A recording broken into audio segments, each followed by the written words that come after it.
Welcome back to Financial Therapy. It's not just about the money. I'm personal financial planner, columnist, and financial therapist Rick Kahler.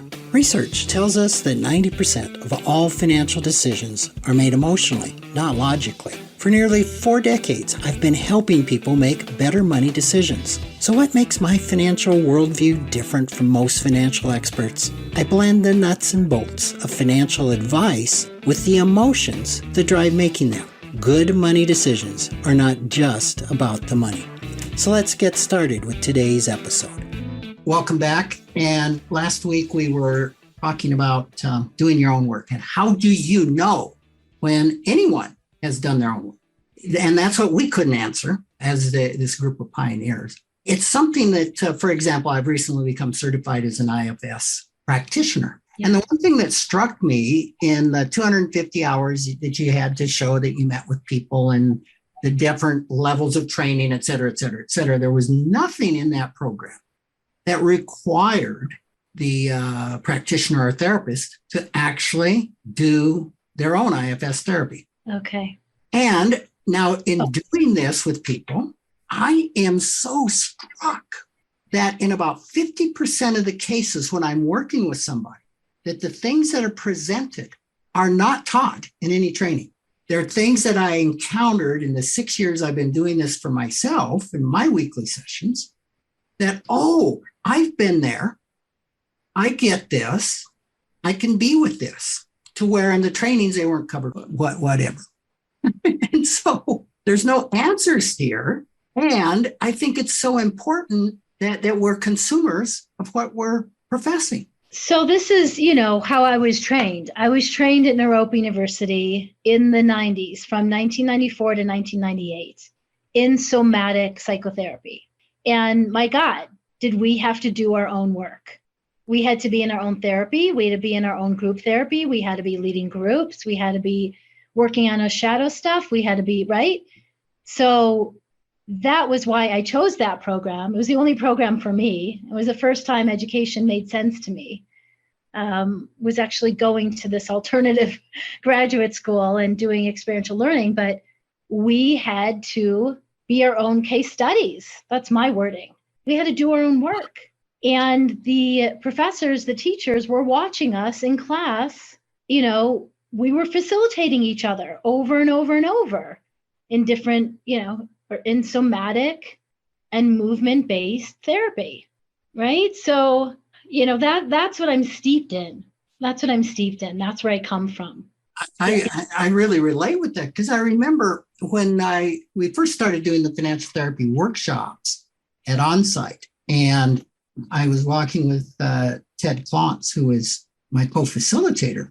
And I was raised in, like I said, I was raised in therapy in group psychotherapy groups, and Onsite used to be in Rapid City.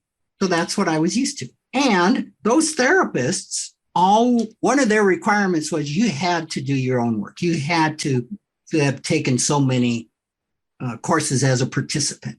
I just thought that was normal. And I remember asking him, what percent of all therapists have done their own work? He said, I think about 1%. I said, did you drop a zero from that? Is it 10? He says, no, about 1. Well, that's the difference between everyone who's going to Naropa, they do their own work, right? Or a program like that, CIS, Naropa.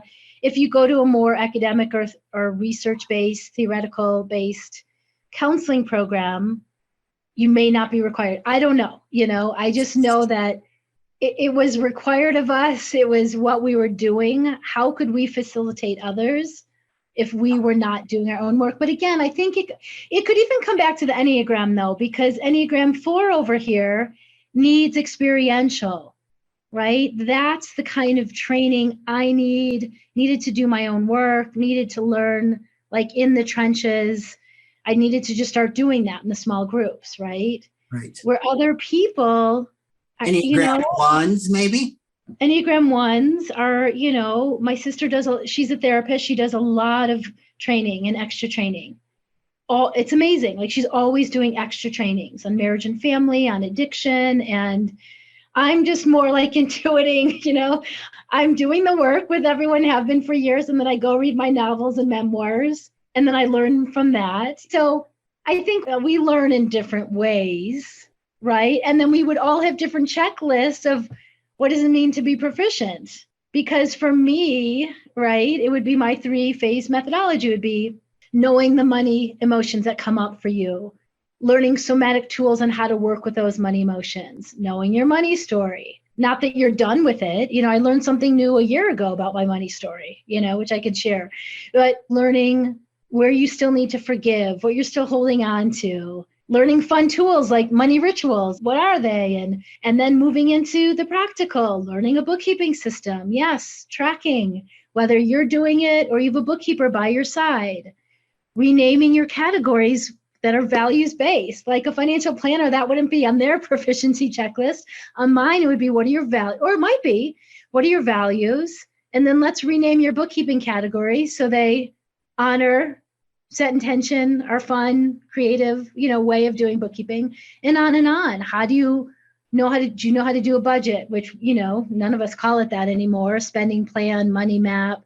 How do you make good money decisions based on your numbers, phase of life, right? Your set of questions that you ask. And so, I'm just like off the cuff, like throwing out some based on my methodology. And then you would have your own version based on the family system work. Yeah, right? I think what you're highlighting, because obviously we're both on the same page on this and that. I remember I had one of my employees was getting their master's in mental health counseling. And I remember her telling me, somebody in my force just kind of got upset. And I'm paraphrasing all this, that they said, well, they didn't need to go to therapy. They're here to help other people. They themselves don't need help. And that was just shocking to me, right? Well, unless there's an Enneagram type that would really work for, but I would call BS on that.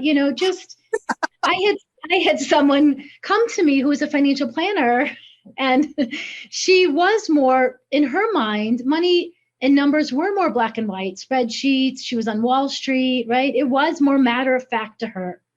So she came to me to work with me privately when I was doing more ongoing private work for a few years. And it was so great. She was like, it's very matter of fact for me, right? But I want to learn how to work with my folks better, like the people that are coming to me, because money is so emotional for most of them. And I want to understand them better. So not only did she get more tools on how to work with other folks, but she wound up learning a lot about her own family system. Yeah. And then realized, wow, she had tons of money emotions and tons of challenging money dynamics with her mother. And, and so she at first glance was like, well, I don't have anything. It's totally black and white. And then when we started getting in there, and I'm not always like, you have to find the emotions, like in my world, everyone has emotions around money. So this is one of my favorite negative reviews that I got from my first book. It was from a guy, and he said, I'm just appalled that the author thinks that everyone has emotions around money. It's it's really just, he said, it's really just black and white. I'd never respond to reviews, but that one made me laugh out loud because I wanted to say, did you read the bio? The author is a therapist.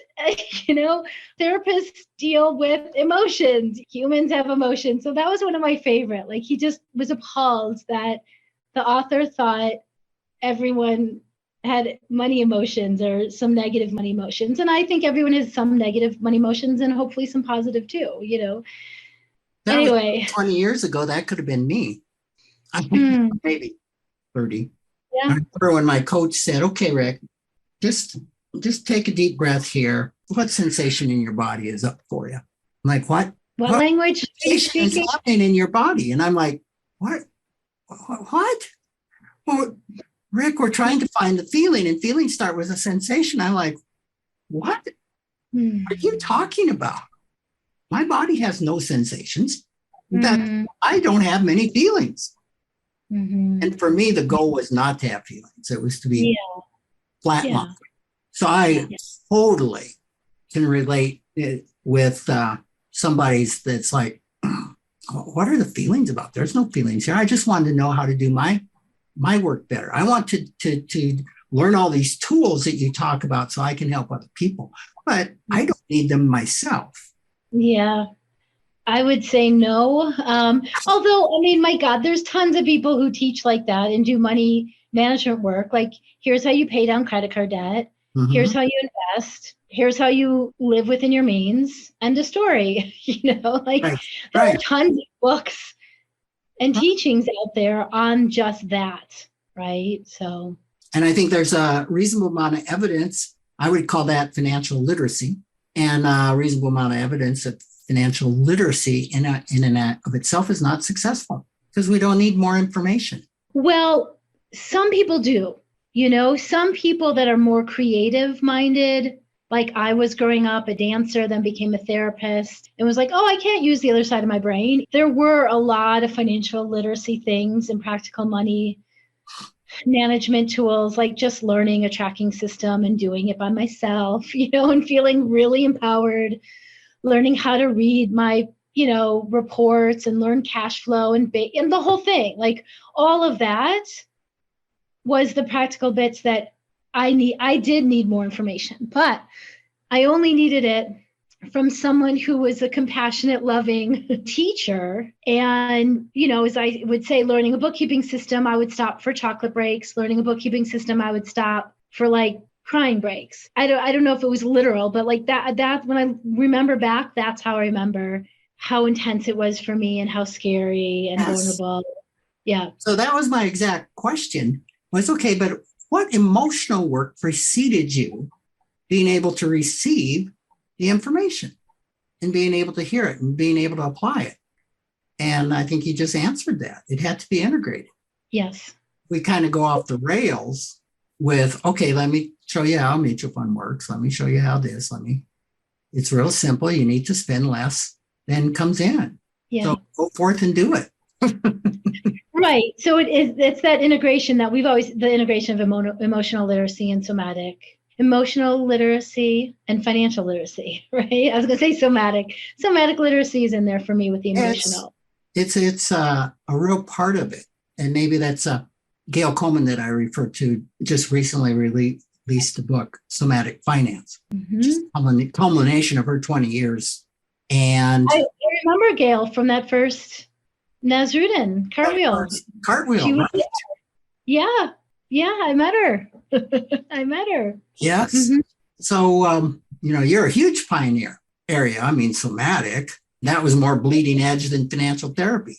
Yeah, it was. And it's interesting because for years I was like, call me a financial therapist. And more recently I'm like, well, I'm a somatic trained therapist. I'm a somatic therapist and I'm a financial therapist. So am I a somatic based financial therapist? I've been starting to say that because I was doing somatic therapy, which people are now calling trauma-informed therapy, or, there's all these there's all these new buzzwords, right?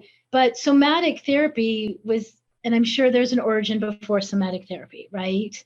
But in the 90s, when I was at Naropa University, Peter Levine's book, Somatic Experiencing, and all that, everything else that's come with it and the trauma work, his first book was released when I was graduating in 1998. So we didn't study his work. We studied other people, and we had incredible teachers, Christine Caldwell, Susan Aposhian, somatic teachers, Janice Baird-Bull, who's Casey now. And so, I just had some of the somatic pioneers. So it wasn't until one of my colleagues, so Sonia Brewer, who is one of the guest teachers, she was a TA in Art of Money. She's now one of the mentor teachers.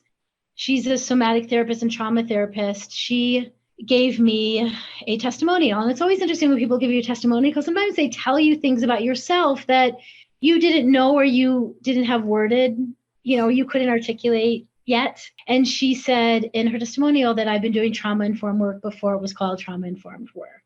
And that was really beautiful for me. And it's everything from adding compassion, trusting your timing, slowing things down.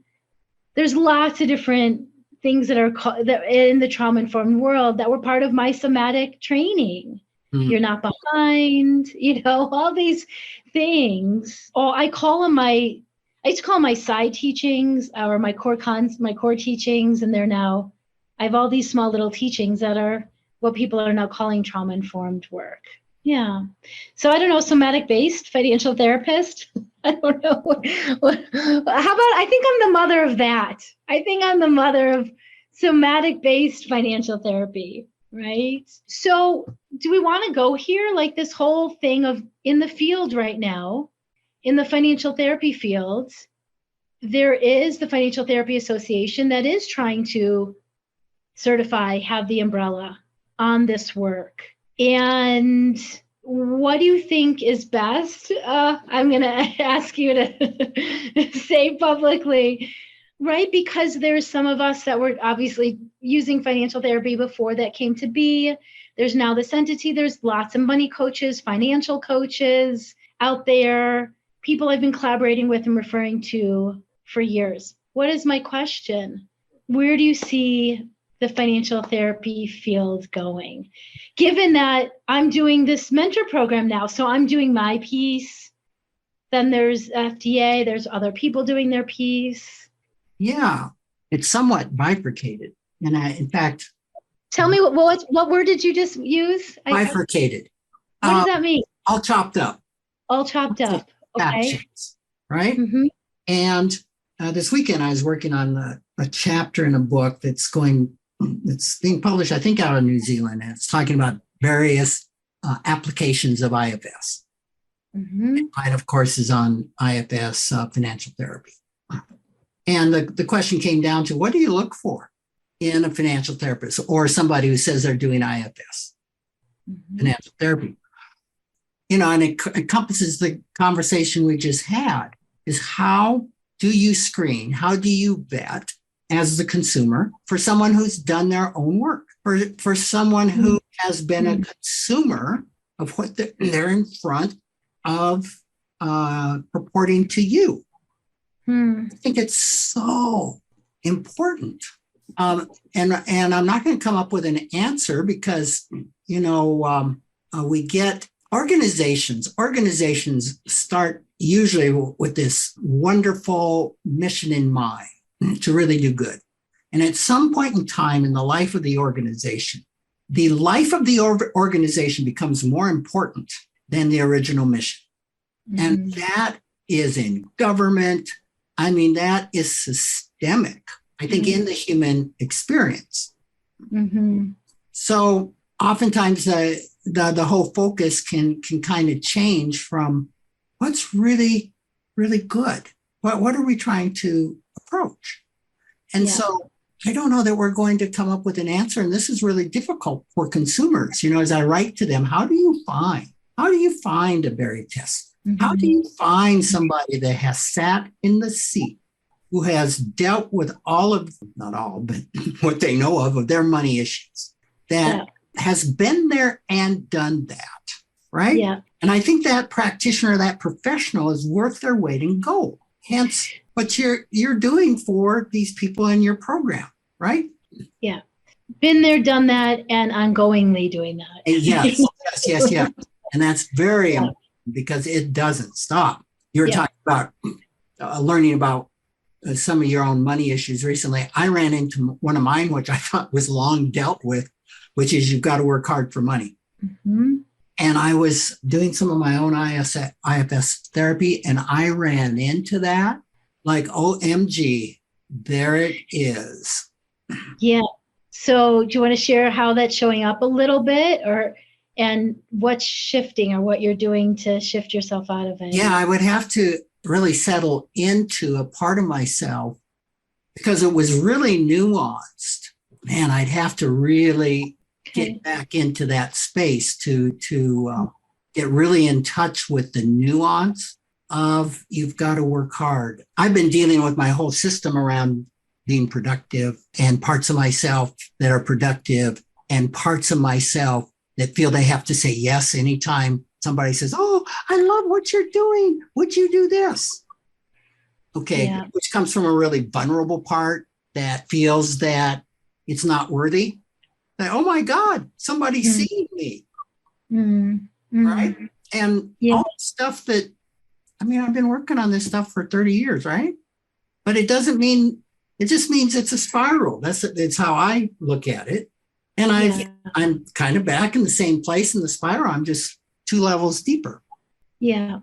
So, but it would surprise me that that nuance came up like, oh my God, there is remnants of that money script. Like for me as a 1, stuff that comes up in my work all the time is fear of criticism, fear of being defective, fear of being corrupt, which is the basic fear of a type 1. Mm-hmm. And it just comes up in my work all the time, right? Yeah. Which is why, as you alluded, was it to your sister who's a 1, right? Mm-hmm. We're trying to fix ourselves all the time. I know program, I know workshop, great. Maybe this will make me good. Maybe this will make me whole. So it is ongoing. Really, I don't think it can stop. However, I'm saying that from the lens of a 1, right? Of course, that makes sense to a 1. You never stop because you're always trying to improve. Mm-hmm. There's balance in all. How did I get off on that tangent? I don't know. It's all good. Oh, because we're continually doing our own work and learning new things about our own money story. I shared this little piece that came up, right? See, I'm tracking you. Oh, good. So, you see, so much. I mean, I got more stuff that I want to get into, right? Just the huge importance of all this. But I love the importance of doing our own work and continuing doing our work. And it's not a one and done. And, I thought about your program. I'm like, I think I'd like to take Bari's program. What would I learn? Oh, tons. I could use some new tools. I've used the stuff that I've used forever, right? Mm-hmm. It would be much better than the little workshop that I did in your town so many years ago. Much better. Oh, I do remember that. Yes. And there's so many things that I would like to continue to take because we're just never done, right? We can always improve. So I think the 3 things that you're doing in your course are phenomenal, which is a brave space to do your own work, so important, to learn new tools, right? Which can be that's how we can take stuff back to our clients.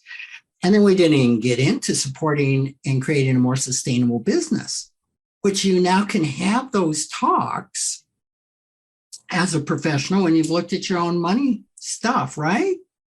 Because our pricing and how we look at ourselves and all of the money scripts we have about, well, can I ask that? Am I worth it? Our caretaking parts that want to take care and help clients heal, and our business parts that say, but we got to eat. And the polarizations caused by that all require us taking a deep look at our money scripts, our traumas, all of that is so important. I have a lot to say about all of that. So to be continued. We're just going to, have to have another interview, another meeting. Okay. Well, we'll do that. So thank you so much for joining me. Thank you so much for the work that you do in the world. It's so needed. And I just resonate so much with you. I definitely feel that I'm in the Bari Tessler choir. Thank you. Well, I'm in the Rick Kahler choir. I'm the Bari Tessler marketing genius. You give me too much praise in that area. I occasionally come up with a really good idea like I did last week where I posted on Instagram and Facebook, hey, does anyone want to interview me about all things financial therapy? And then I wound up getting 17 interviews scheduled. 17. It was like, I didn't even have to send out a newsletter. I thought, I don't know, maybe I'll get a few. It was amazing. It was wonderful. It's an honor as always. Well, thank you. And to everyone, join us next week. And it's probably just going to be me. Take care. Bye, everyone. Thank you.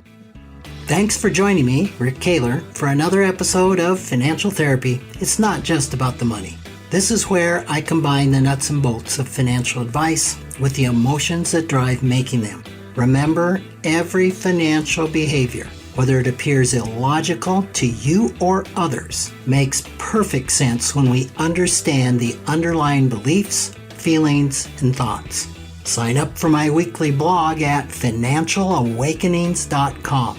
I hope you'll join me again for our next episode.